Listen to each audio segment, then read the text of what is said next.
In order to cancel your internet, you will need to know the information about your account. For that, just go to my account and log in with your credentials, email, password, phone number, whatever is required.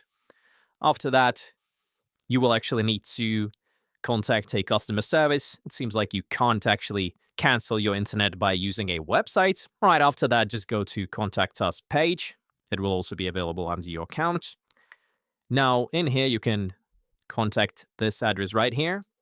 This is the first one. You can also use a chat on a website to contact a representative and then cancel the subscription. You can also use a in-person method by visiting a T-Mobile store. If you're making a call, you need to clearly state that you want to cancel your T-Mobile home internet service. Also be ready to provide your account information. If you have any equipment, you need to return it. Don't forget to check the fees, confirm whether there are any early termination fees in your specific plan, then confirm cancellation by asking for a confirmation number or email that verifies your cancellation request. Confirm the effective date of cancellation.